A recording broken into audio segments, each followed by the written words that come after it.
This is Follow the Money on VSiN. More news, NFL free agency today, and we have odds on starting quarterback week one for a couple of teams that we'll get to. And it's been ugly for a team that is still power rated to the moon. Does Daniel Jones going to the Colts do anything for you? Well, it's a big move for the Minnesota Vikings, I think. That now, what does it do for the Vikings, especially all in on McCarthy, and then who's the veteran that they're going to bring in? And it's been said by many, but they can do one of the funniest things of all time now. With Jones out the door, if talks break off between Rodgers and the Steelers. You could pull Favre part two here. My Twitter feed was littered with people suggesting that today. Yeah, right. I got to tell you, though. He challenges Richardson, and he's been promised a chance to compete for the job. He does. So that's why he did it, yeah. And I have to be honest, I don't hate the move for the Colts. I really don't, because you have, right, if you're Indianapolis, you absolutely had to bring in a guy who was going to challenge Richardson, because there is at least a decent chance that was a major whiff of where you took him in the first round. So with Shane Steichen, I know he got ridiculed last year. People said that he didn't know what he was doing with the offense with AR at quarterback. But if you go back a year ago, we were all praising Shane Steichen. So now coming up in year 3, I think we have to give the guy another chance as the head coach there to make it work with Daniel Jones. And I, for one, would not be surprised if he wins the gig for week 1. Not at all. Okay. And I think there's a mild chance where Jones and Steichen actually is like serviceable and okay. Wow. And I have to be honest again, with this what you just said there with Rodgers maybe going to Minnesota, with the offseason the Vikings are putting together right now, I don't hate it. I actually think that Rodgers going to Minnesota moves the needle for me more than him going to any other team, and that includes Pittsburgh. It's great for the NFL, too, if that would happen. Yeah, or Pittsburgh or Minnesota, I know, but more so Minnesota with turning out to be Favre Part 2. And then if they don't make that happen, and it's unlikely, what's the landing spot for some of these other guys? Wilson, Mariota, Cousins. You still keep forgetting about Cousins, but Atlanta's going to get rid of him, and then I know he was pathetic down the stretch, but he's also said he was hurt, which it looked like he was hurt. There was nothing on the ball. Sure. Especially that Charger game, which kept him out of the playoffs. So would you take a shot on him, too? And what happens with famous Jameis, who's, I guess, destined to be a career backup, but still there's some names that are out there where they could wind up. But you're running out of spots, though. I'll give you the odds right now. So globally speaking, the Giants starting quarterback in week 1 of the regular season, Russell Wilson's even money. And I know a bunch of Giants fans, if they're listening right now, driving in their car, they're probably ready to go off a bridge. They don't want him. Aaron Rodgers is 2-1. And Cam Ward's actually 2-1. Who's reporting they've had good conversations? The Giants and Aaron Rodgers. Who's reporting that? Oh, plenty. I think Mike Garofalo was the first guy that I saw on it. Okay. Why would he want to do that? Just retire at that point. Huh? Yeah, right. The move that makes sense is to really stick it to Favre and Packers fans. Yes. Or not Packers fans. I think Packers management, and pulls the exact same move. And if he would actually go there and win a Super Bowl for the first time in the franchise's history, he would one-up Favre at that point. Well, that was number 1 on his list, right? Where am I going to go next? Chance to win. Going to win 4 games in New York. They have, again, they're 30-1 to win their division, Paul. Yeah.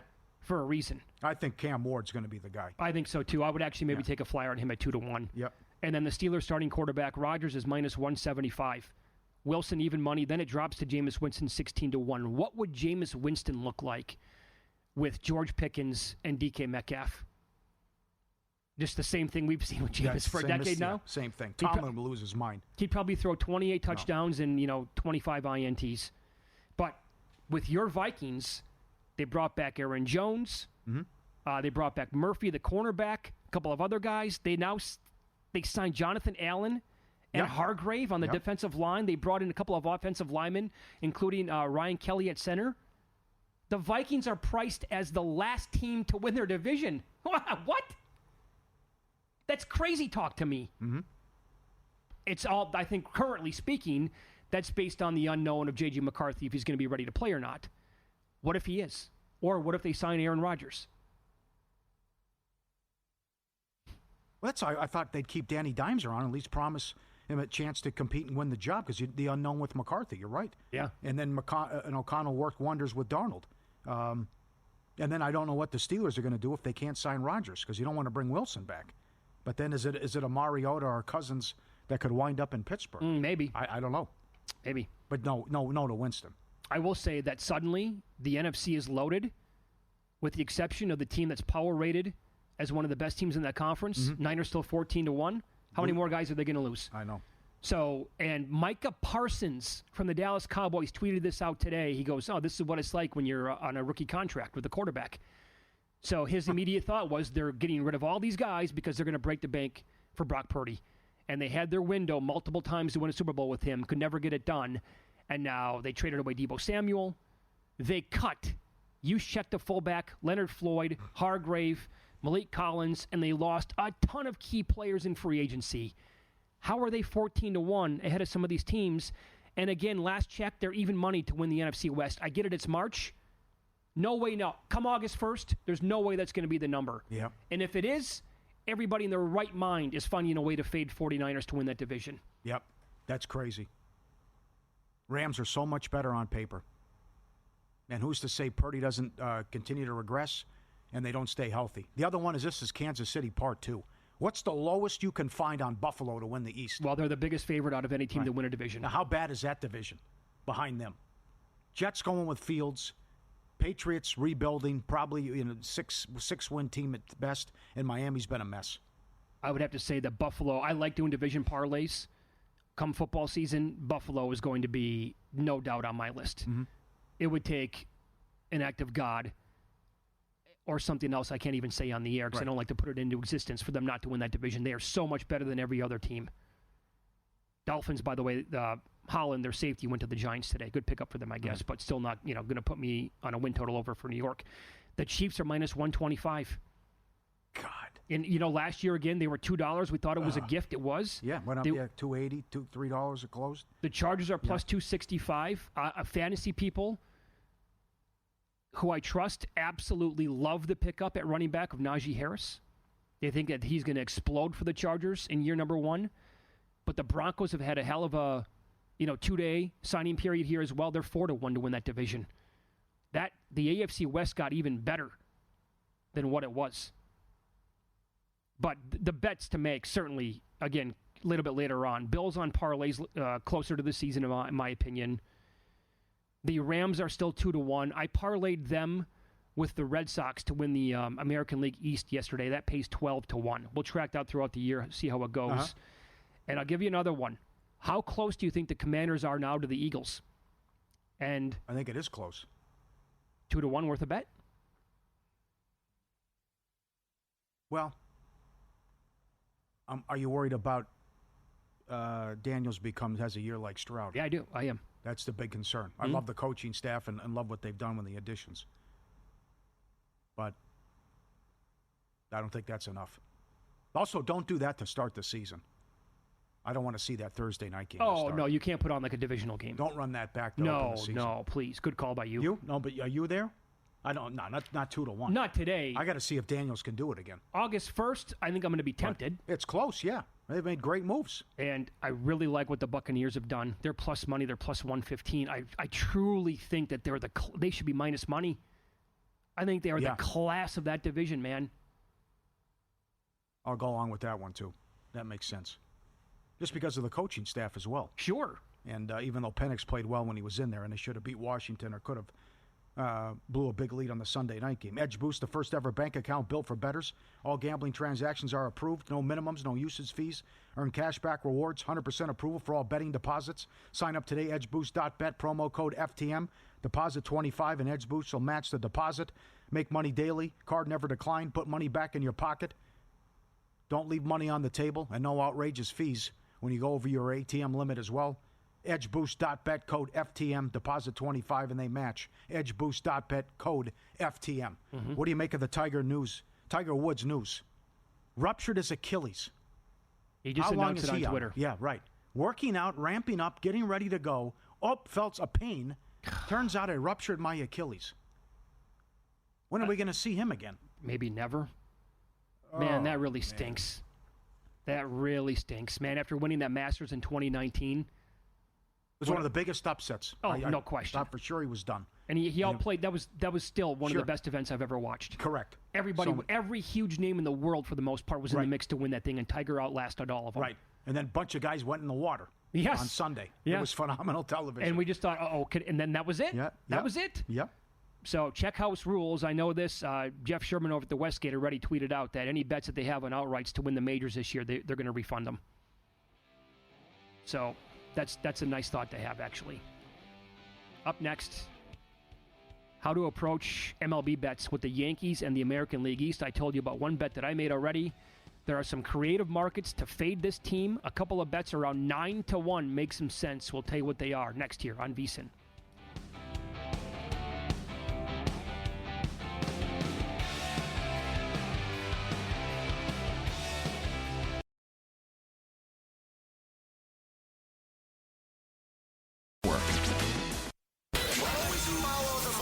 That's what I always say. You always follow the money. Yeah. This is Follow the Money with Mitch Moss and Paulie Howard on VSiN. Good to have you on board. We're live in downtown Las Vegas from the Circa Resort and Casino. A couple of college basketball games in action. Colorado taking it to TCU, 63-50 now. Below 5 minutes to play in that game. They're 10.5 live. And I have Southern Utah plus 5.5 before the game. They lead Utah Tech 16-15. More on that coming up in the next segment. We begin this hour talking some golf and the Players' Championship. TPC Sawgrass is the location. As Jeff Seeley joins the program now, he is on the Progressive Guest Line. You can follow him on X. He is at Cupmaker Jeff. His podcast is called the Cupmaker Podcast.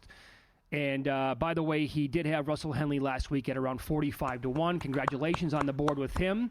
That was a great call, Jeff. Thanks, guys. We'll talk about him again this week. Okay. Before we get there, Scotty has won this tournament 2 years in a row. He has to be power rated number one, like in everybody's rankings going into this tournament, per the model. Having said that, based on his play here, and with how good he is overall, would you consider this week to be the week to play the market winner without Scotty Scheffler? No, and I'll tell you why. Because I think that the value that Scotty adds and the inflation that Scotty gives everybody else's price is invaluable. And I mean, Scotty's he's playing fine right now, but this course has more variance than about any place. And so, and it's I would much rather play the market with Scotty included than Scotty without, because the odds boost you get, for lack of a better term, is immense. Okay. So no, I'm a huge fan of having Scotty in the field at 3-1 because it inflates everybody else. Okay, so I'm guessing then, based on what you just said, you're not going to touch Scotty at all this week? I'm not touching Scotty. I'm not touching Morikawa. I mean, in both situations, they're in the late early tee time wave, which I'm not a big fan of this week. And in both situations, I think there's just better values on the board. So yeah, I mean, for all intents, to be honest, they graded out number 1 and number 2 in my model in that order. So, but I'm not going there just because of the price and frankly some of the tee time shifts waves. Okay, get into that. And 17's an iconic hole. Tell us about the course and weather and what you have. Sure. Yeah, guys. So, again, this is we'll have top 65 and ties advance through the cut this week. Water comes into play on 17 holes. We all know about the iconic par 3. Well, again, when the wind's up, kind of like last week, when the wind's up, it's really difficult. When it's not, it's not. But this, guys, is a course where, unlike the Arnold Palmer, the course form is not a huge factor here. You've seen guys struggle, miss a cut, and then win this in the past. There is a ton of variance here because of the weather, because of all the water. So I look at current form, where a lot of weeks I'll kind of balance out course form and current form and long-term form, and depending on the course. This is a week I'm relying much more on current form than I am on course form because there's so much variance here. Course form helps. It's nice, but I'm waiting at least this week than I would most weeks. All right. Good breakdown, because Rory's been bad the last 4 years as well. That was a good breakdown. A couple props. Will there be an albatross 8-1 and a hole-in-one on 17 is plus 190? Yeah, I'm in on the hole-in-one for sure. I'm definitely in on that. I'm out on the albatross, but I'm in on the hole-in-one this year. Okay. first round, balls in the water, total on 17 for the tournament, 57.5. Yeah, I'm on the under. Really? That's a big number. Yep. It is a huge number. Wow. Yeah. Okay. Excellent. All right, take us out. Tell us where you're going to start in about the 20-1 range. Sure, guys. So dating back to last year's players where he took 8th in his first trip here, Aubert has played in 18 events, has a win, 5 top 5s, and 5 top 20s. He really seems to be gaining confidence every week now. It feels like we still have the best yet to come from Aubert. I talk about him all the time. He's gained off the tee in every event but one. Think about that. Every event but one, he's gained off the tee in that 18-event stretch. His iron's been very good during that time. What's going to come down here is his short game and his putter. I think right now he's striking the ball best of anybody on tour, tee to green. And last year he actually gained 2.5 strokes around the green here, just lost with a putter.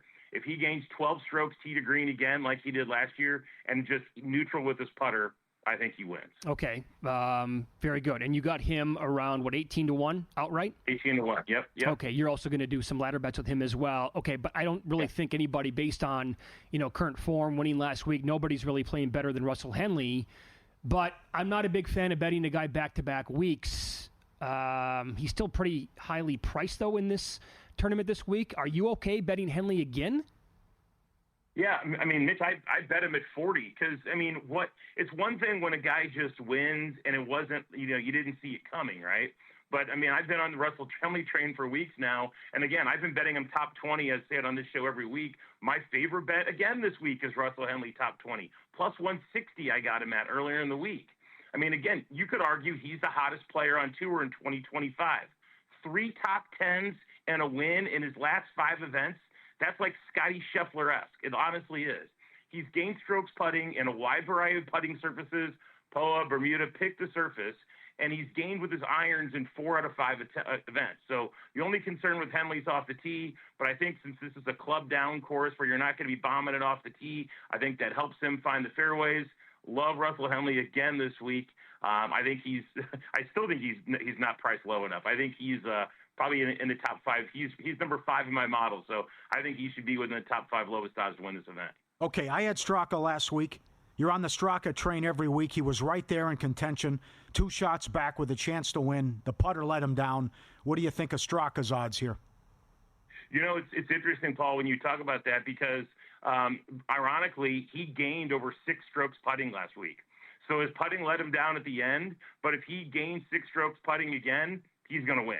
He's 21st in fairways gained, 40 in proximity from 200 yards, 31st from 125, and 11th from 150. So when you model out just hitting a fairway and hitting your irons, he's in the top 5. Again, another guy's been super hot. A win, 2 more top 10s in his last 6 events to go with 2 more top 20s. Super hot player. Again, if he gains 6 strokes putting again, Paul, I know he was bad the last couple of holes, but he was on a heater all week with that thing. If that gets hot again, he can absolutely win this. Well, how about how the odds for Berger have plummeted? And you, less than a month ago, you had a 20-1 ticket you cashed for Berger to finish top 5. He's playing well, and he's come down now. Guys, if you can parlay, take $100. $100 on Berger top 10, Aubert top 10, and Duke to win the national championship pays 65-1. Or make it $50 or whatever you want. But that you talk about a good pizza money bet. I think that's a great one. Berger's 4th in fairways gained, 6th in proximity from 200 yards. Great iron play. 60-1 feels like an amazing value for a guy who's 6th in my model. Dating back to Thanksgiving, he's played in 8 events and have finished inside the top 25 in 6 of them, including 2 runners up at the RSM and the Waste Management just a few weeks ago. In that stretch, he's gained off the tee in every single one and only lost 1 stroke on approach once. So his approach game is good. His off the tee game is really good. Finished 13th here in 2022, 9th in 21, 9th in 16. Again, I don't weight course form a ton, but he's had success here, so that certainly doesn't hurt. 60-1 feels like a phenomenal price still on Daniel Berger, another guy I'm going to look to ladder this week. All right, follow the money here on VSiN, the Sports Betting Network. Our guest, Jeff Seeley, talking about the Players' Championship. He's on the Progressive Guest Line. Tell us why you like Michael Kim this week, and I will follow that up with, I think, a bet that you're absolutely going to love. So, Mitch, I mean, when I look at these stats every week, right? And it's very, very rare. I can't even recall the last time I didn't look at a guy like a Scotty Scheffler, Justin Thomas, just some elite, super elite player, where I look at a 5-event stretch where they did not lose strokes in a single statistical category. So Michael Kim, over his last 5 events, has gained 1.5 strokes off the tee, 3 strokes on approach, 2.5 strokes around the greens, and over a 1-stroke putting, but has been plus. So has gained in every single category, every single event, the last 5 events. That is very, very, very uncommon. And now we're getting this guy at 65-1. I mean, you talk about the ladder play. This is the ultimate ladder play. I mean, you should bet him top 20. You should bet him top 10. You should bet him top 5. I'd be shocked if he laid an egg because he's so well-rounded. His form is so good right now across the board. The guy's playing amazing, almost flawless golf. I mean, it's insane how consistent he is across the board. Okay, so here's the bet. Michael Kim, top 40, even money. Oh, back up the truck. Back up the truck. Yeah. I love that. Is that on DraftKings? Where is that? I'll tell you. I'll tell you off the air. Okay. That is phenomenal. Yeah. I'm in. Last minute here. Who's your bomb of the week? Guys, I like Nick Taylor a lot. His price, he opened at 150, 160. Now he's down to 110. Again, another great player. Reminds me of 2025 Webb Simpson. Honorable mention, because I play him at bombs every week, also going to throw Jake Knapp in there, who got in the field late. Okay. Good job, Very buddy. good. That was awesome. Great job on Henley last week. Let's keep it going this week, okay? Thanks, fellas. Take care. All right. Yeah, be good. There you go. Jeff Seeley, Cupmaker Podcast. Cupmaker Jeff on X. Join us, Progressive Guest Line. Every year, an estimated 100,000 golf balls are retrieved from the water surrounding the famous 17th island hole. 100,000. Yeah. Yep.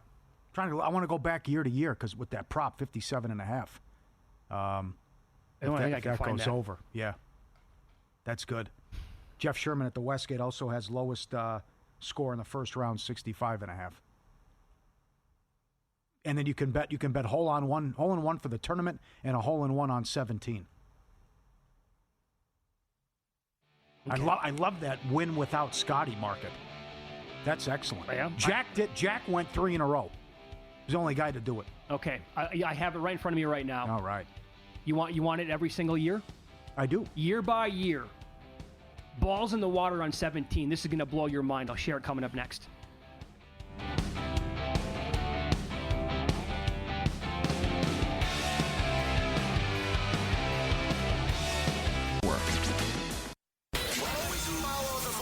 That's what I always say. You always follow the money. Yeah. This is Follow the Money with Mitch Moss and Paulie Howard on VSiN.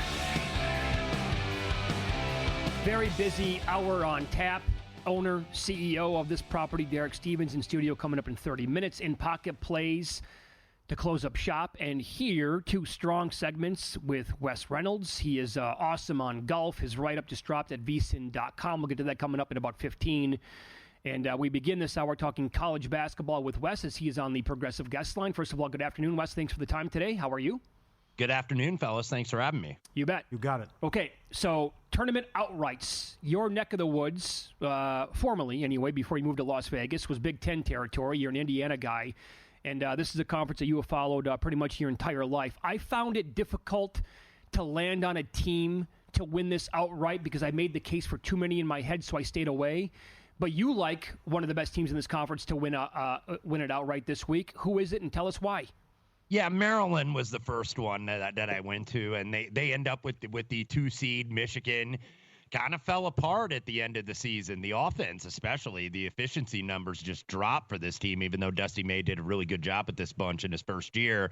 But they would go to the 3. So Maryland was kind of the first one that I looked toward because Maryland has a guy that can score in the low post now with Derek Queen, who just got named Freshman of the Year earlier this morning. I think deservedly so. He's probably playing himself into the lottery at this standpoint. And I've been impressed with the Terps. They've been a lot better than I thought. The offensive efficiency maybe could be a little bit better. I think they're 34th nationally, but they're 9th defensively. On a good run. The guards are starting to make some shots. This is not a team team that shoots a lot of threes, but they make threes. They're 37%. I think that's top 40 in the nation. So Maryland and Wisconsin were really the two teams that I kind of looked at. And, I don't think there's anybody that's in that 10 seed range that's going to make a deep run. Maybe they run to the quarterfinals, potentially the semifinals before it ends. Maybe that's Indiana or Ohio State. But Maryland and Wisconsin were the two teams because Purdue concerns me a little bit with their depth. They're not as deep as they were last year, and they're so permissible at the rim. They're one of the worst two-point defenses in the country. And when you don't have a 7'4" guy who's now in the NBA, that certainly doesn't help your cause. But I think Michigan State could be primed to get beat here early, potentially in the quarters by Oregon or Indiana, whoever wins that 9-8 game. But Maryland and Wisconsin would be the two I would look towards here. All right, excellent. You're taking your shot here. They're a bubble team. They are 2.5-point dogs against Marquette in the quarters if they win at St. John's. What do you got on Xavier? Well, I won't do the DMX bark, but I think X going to give it to you here in Madison Square Garden, and I do like Xavier. And Xavier's in the 4-5, right? They're playing Marquette. This is a win and in, by the way, that game, I think, for Xavier. I don't think that means they're out if they lose, but win and in. And this Marquette team, they're kind of running on a little bit of fumes late in the season. They lost a close game at Connecticut, and then the game on Saturday when the whole world, including me, was on Marquette on the money line. Double overtime. They get the rebound. They're going double overtime, right? And Chase Ross throws it away. Ejiofor intercepts it. They lay it in at the buzzer. St. John's is just finding ways to win game. And look, they're good defensively, but have been very lucky. But I think Xavier gets Marquette in the 4-5, and I think they can upset St. John's there in the Garden. I know New York's getting excited because St. John's hadn't been good in a long time. Guys were on Jimmy Fallon last week and, thought that they were going to let down against Marquette. Credit to them, they did not. But this offense really concerns me. I think St. John's has one bad shooting night where they're not forcing turnovers defensively and they don't get stops, and then all of a sudden they're out. They're only 66th in adjusted offensive efficiency per the KenPom. Number 3 defensively, by the way. But I like Xavier here. I think that they're getting healthy later in the season. They're starting to play really their best ball. They're still a little bit vulnerable in the rim, but Sean Miller's usually good in kind of the payback and the rematch match opportunities. And I think Xavier upsets St. John's, at least gets to the final and gets you a good ticket in pocket. So it sounds to me, let's fast forward to the actual madness then, the big boy tournament. It sounds to me that when the bracket comes out, you might have St. John's bowing out a tad early, huh? A little bit, yeah. I worry, everything's draw dependent, of course. We're going to hear that term a lot over the next couple weeks. But when I look at teams that can really win the national championship, and I don't want to necessarily be a slave to this trend, guys, but it's only not happened one time since 2002. That was 2014 UConn when Kevin Ollie was the coach. Shabazz Napier went nuts in that tournament, and they won. Every national champion has been in the top 25 of adjusted offensive efficiency, and then when you combine the defensive rankings, has been 50 or less. So, yeah, you look at who can win. Of course, Auburn, Duke, Florida, Alabama certainly qualifies. Texas Tech, Houston, Gonzaga, Wisconsin. Like, those are Arizona, Illinois. Those are the teams that actually qualify in this regard. Clemson, a dark horse, does too, as does Tennessee. So you want one of those top 25 offensive teams. So when I look at some of the really good teams that are not in that, Maryland in the NCAA tournament, they're not in the top 25. St. John's, Texas A&M, we know that their best offense is really a missed shot because nobody rebounds the hell out of the ball better than they do. Number 1 in the country offensively. So I worry about these teams because everybody says defense wins championships, and I kind of say bollocks to that. I think it's offense, and I've got this video stuck in my mind that I watched of Danny Hurley, of course, the 2-time national champion UConn defending head coach. They're down this year, but he's right when he says, no, I recruit offense. I can teach you to play defense. I can coach you on defense. I'm recruiting offense, so offense is what's going to win in March. Follow the Money, Paulie and Mitch Veasan, the Sports Betting Network. Wes Reynolds, our guest on the Progressive Guest Line, talking hoops. Another future SEC starts tomorrow, 9 a.m., South Carolina, Arkansas. What do you think about A&M making a deep run? They got off to a great start, and now they've been a disappointment the last month or so.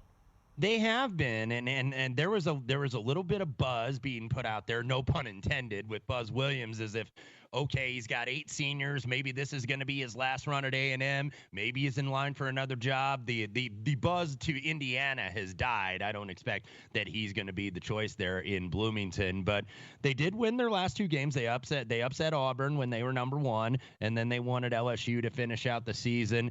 What I like about A&M is that they are experienced, and they do have 8 seniors. They are number 7 overall in defensive efficiency and number 1, as I mentioned, in offensive rebounding, because they're not really a good shooting team, but nobody gets more second opportunities than these guys. And the SEC, look, is so wide open.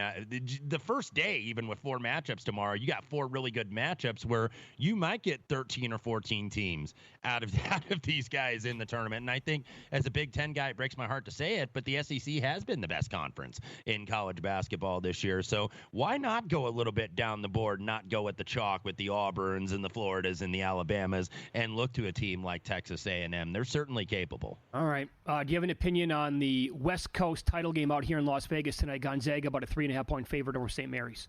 Yeah, I wanted to lay Gonzaga, but at 3.5, I'm going to be priced out a little bit. And it's not because of that whole mantra, which doesn't often ring true, even though people think it does. It's difficult to beat a team 3 times. St. Mary's has been a tough matchup for Gonzaga. The fact that Gonzaga actually had to go to a zone in the kennel against St. Mary's tells you that defensively they're just not as good, even though they're still pretty solid offensively. But I'm priced out a little bit. It seems like from what I'm reading, it's a little pros versus Joe-ish, where a lot of the pros are liking St. Mary's here. But as of now, nothing for me. Maybe get involved in game. I tend to think Gonzaga, I know the metrics guys really love them. I tend to think that they're going to pull this game out. But if you look at all the different bracketologies that are getting put out there on a daily basis, they're an 8 seed right now. Yep. That's still kind of a dangerous 8 seed. If I'm a 1 seed, I don't know if I want to see this team in the second round. They got to make them a 7 if they win. Yeah, for everyone. 100%. Yep.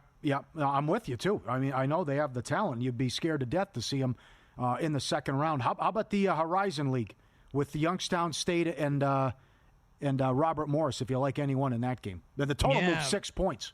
Yeah, two really good games last night there at the Indiana State Fairgrounds Coliseum, with both going to the wire. But Youngstown State would be my lean here. I have not played it as of yet. Both teams, by the way, won on each other's home floor earlier this year, which was a common theme, actually, really in the Horizon League. But they got to get, if they can get the big guy Fulgaris for Robert Morris in foul trouble, that's going to be a big deal, I think, for Youngstown State. They like to get it up and down the floor a little bit more. They're the number 1 team in terms of 3-point rate. They shoot the most in the entire league. So, that's always the great equalizer here. But I think that this game probably does go to a grind. I'm not going to chase the move here. I understand why it moved to an under, because this just seems like, okay, they got a good pace going, and then you get to the final 5 or 6 minutes like you get in most of these conference championship games, where it just slows to a crawl,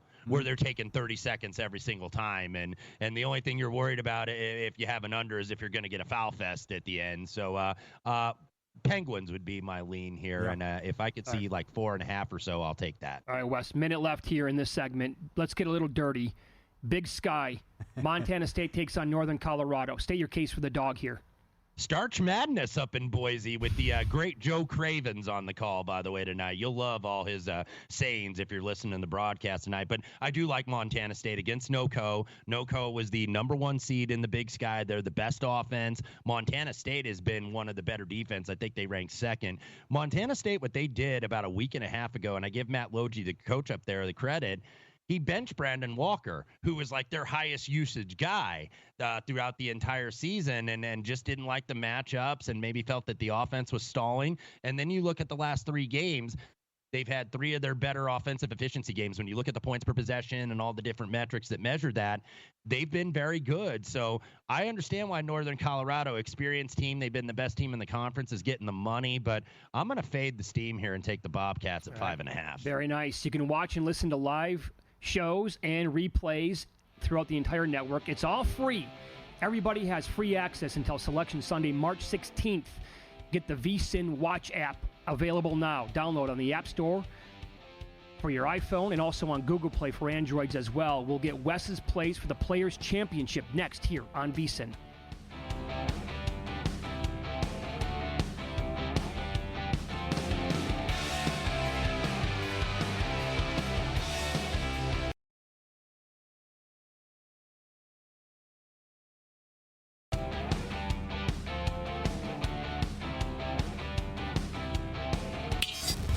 This is Follow the Money on VSiN. So everything, the network, the site, the app, all of it's free until Selection Sunday, March 16th, including Wes Reynolds' weekly write-up on the PGA Tour. This week we moved to the Players' Championship. He's hit 3 outright so far. Easily could have had a fourth one. A couple of those, by the way, in the 100-to-1 range or higher. So his write-up is free. I just retweeted it. It's also on the website at vsin.com. Wes, you're one of the best golf handicappers I've ever met in my entire life. You're phenomenal at this. So let's start at the very top of the board. Scheffler, I'm guessing a little bit too low for your liking, yeah? Yeah, and look, he's number one in everybody's model and in all the stats, won back-to-back. And it's like, you know what? If you can win 3 times in a row at TPC Sawgrass, I'll tip my cap here. Yeah, I can't do it at 4-1 necessarily. He actually beat me last year, and I had to get some in play on him because I had 2 of the 3 runner-ups with Xander Schauffele and Brian Harman. So, this is if you look at the form of all of these guys, and I'm even talking the high-end guys, the Rorys and the Morikawas and the Justin Thomases, et cetera, everybody's missed cuts here. Everybody's had bad players here. It's just the way it is when you've got so much water on the course, and the fact that it's a Pete Dye risk-reward course because he's daring you to hit toward the trouble. And that's really what you got to do. You got to hit toward the trouble because if you go on like the conservative side, on the opposite side, that gets you in more trouble. So Pete Dye kind of tries to trick you a little bit, but if you're willing to be bold and hit the correct shot, you can post low scores here. So, Scotty Scheffler, rightfully the favorite, I think, this week. But if you're going to play him, maybe play him in a matchup or in like a top 5 or a top 10. But I'm not going to bet an outright unless I have to, like last year. Okay. What do you think about Hideki at 33-1 at FanDuel? Yeah, that's who I played. That was my second choice on the board. He's got some motivation here. You're always motivated to win the Players' Championship because it is, quote, unquote, the 5th major. But I think he's got extra motivation. If you recall back to 2020, in the first round, he shot an opening round 63 to break the course record at TPC Sawgrass. Yeah. I hope you guys didn't have tickets on him. I know a few that did. And then COVID-19, of course, turned the world upside down, and that got canceled. But he's followed that up. He was 5th in 2023, and he was 6th here last year. He is number 1 on the PGA Tour this season for scrambling. He's 3rd for around the green. That's going to be very important this week because these greens, about 5,500 square feet on average, not the biggest greens you'll see on the tour. So you're going to miss, and you're going to have to chip out of not only thick rough, but you're going to have to chip out of short grass. And Matsuyama's been great around the greens this year pretty much throughout the season and was really good last year as well. So Matsuyama is a play for me this week. Very good. I'm very high on Hideki this week. I have several bets on him as well. Let's go. The guy closest to the top of the odds board. You already said no Scotty. There's no Rory here. You're not going to go to Colin, who could have won last week, Morikawa, but you want to go with Ludwig Aubert. Yeah. Tell us why. Yeah, I almost went with Colin, and he's kind of the one that scares me, but I feel like he's maybe too much of the obvious play because credit to Russell Henley. That was a hell of a shot on 16, the chip in where he won, and all the people that backed him, including Jeff Seeley. But you felt like Colin Morikawa should have won that event, and he didn't end up getting it home. I am going with Ludwig this week, who is probably 16-1 now, market consensus. Won a big event, his biggest career win to date earlier this year at Torrey Pines at the Genesis. And so he's a big game player. And he goes against some of the trends that I talk about where experience kind of matters. He's only got 1 start here at TPC Sawgrass as a pro, but he was 8th here last year. He actually played this as a junior golfer in 2018, the Junior Players Championship, and was 7th. But this is a home game for Ludwig, too, because he moved to Ponte Vedra Beach last spring, which is just about 15 minutes outside of Jacksonville. So he does his practicing and all his training right here at TPC Sawgrass. So this is a home game for him. So I think Ludwig, this is a guy that was in the mix in 2 majors last year. He was in the mix at the Masters, didn't get it done. He was in the mix at the U.S. Open, was actually the leader on Saturday at one point, didn't get it done. So he's capable. I'm going to weigh talent over experience here and think Ludwig can get it done at Sawgrass. All right, a little bit deeper down the board. It's Patrick Cantlay week for you this week. Oh, I know. The numbers would say, what the hell are you doing? I'm playing him because he got 40-1, and this is a guy, I will say, on Pete Dye Designs that has gone very well. Scheffler won it, of course, last year, and Brian Harman and Xander Schauffele were 2 of the 3 runners-up. I ran a little bit of a model here over the last 50 rounds for total strokes gained on Pete Dye Designs. Scheffler, Harman, and Schauffele are 1, 2, 4 on that list, respectively. By the way, Justin Thomas is 3rd if you're on him this week. And who's 5th on that list? That's Patrick Cantlay. Now, he's never really done anything of note here at the Players. 19th was his best finish, 2023. But sometimes you do got to ignore form a little bit. Look, Scotty Scheffler missed the cut and was 55th before he won back-to-back years. So some of these guys come out of nowhere. So you see these guys miscut, finish 40th or whatever, and then they come on and win. And you've seen this several times over the years. He's been better with the irons of late, which has been his weakness, and I think what has kept him from being a major champion, where driving is really his strength. But he's been better with the irons. Disappointing finish last week when he was widely backed at Bay Hill. I'll buy on the dip with Cantlay at 40-1. Same thing, same price, Lowry? Yeah, I'm going back to the well with Shane Lowry. I had him last week. He was a 36-hole leader, then stumbled on Saturday, eventually finished tied for 7th. He was 2nd in greens in regulation last week, tied with the eventual winner, Russell Henley. I often say you got to ignore a little bit of form, but he's actually a guy that has solid form here at TPC Sawgrass. Consistent finishes in recent years, 3 top 20s in the last 4, 8th in 2021, and he's hitting his irons beautifully. And if he can just keep it out of the bad stuff and keep it out of the hazards and keep that ball dry, I think he's going to be up there on the leaderboard on Sunday. Jeff Seeley has been high on Daniel Berger a lot this year. I noticed from reading your write-ups, you've had him a few times as well. Are you going to go back to the well with him? And if so, are you going to do ladder bets with him? Are you going to do top 10, top 20, top 40, that kind of stuff? Yeah, I'll do placements. I'm going to have those out tomorrow on the VSiN picks page. But, yeah, I'm on Daniel Berger. I think he's finally healthy. He missed about 1.5 years with that back issue. And actually wasn't even in the field because he wasn't qualified because he hadn't played enough events, and he missed 2023 due to that back injury. So I think he's chomping at the bit to get here. He's got 2 top 10s, 13th last time out in 2022 here at Sawgrass. Was actually probably going to finish top 10 last week before he doubled the last and finished 15th. But good run of form. He's healthy. The numbers have been consistent. Off the tee has been consistent. Approach. If he can make a few putts, I think he's going to be a dark horse. And Aaron Rai? 75-1? Yeah, Aaron Rai, who's another local in Jacksonville, moved to Ponte Vedra Beach last year. Couple solid finishes here, nothing where he was a real contender. But one of the things I like to do on a week-to-week basis is kind of look at course correlations. And course correlations here, similar courses, guys that play well on similar courses to TPC Sawgrass. So, of course, you're going to look at the Pete Dye courses, and there's a lot of them out there. Harbour Town, where the RBC Heritage is played, and the PGA West, where the Amex, TPC River Highlands, where you have the Travelers.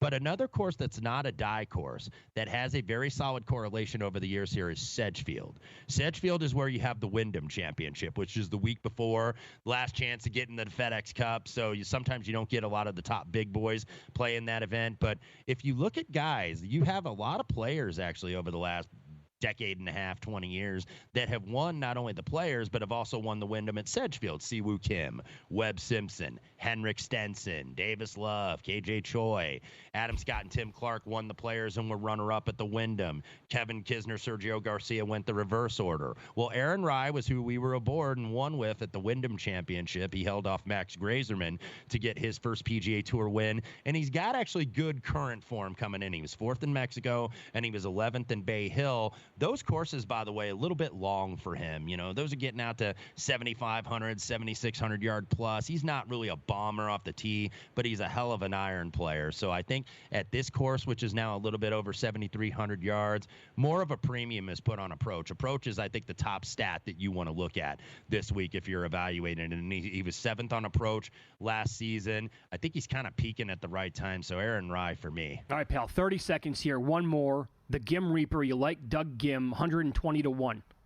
I had to take one guy over 100-1, and I ended up on Doug Gim, who had his best finish of the season, by the way, last week, or 2 weeks ago, I should say. T11th at the Cognizant Classic, 6th for the season on strokes gained approach, and 9th tee to green. So that tells you, okay, he's striping the ball and hitting it pretty well. He's just got to make some putts.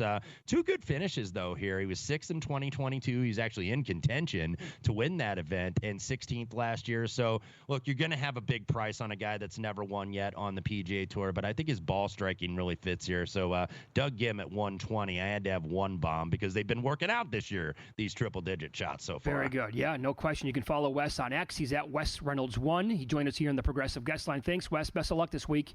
You bet, guys. Thanks for having me. So we just hit his story that he has at vsin.com. I implore you to read it every single week, and it's free for everybody.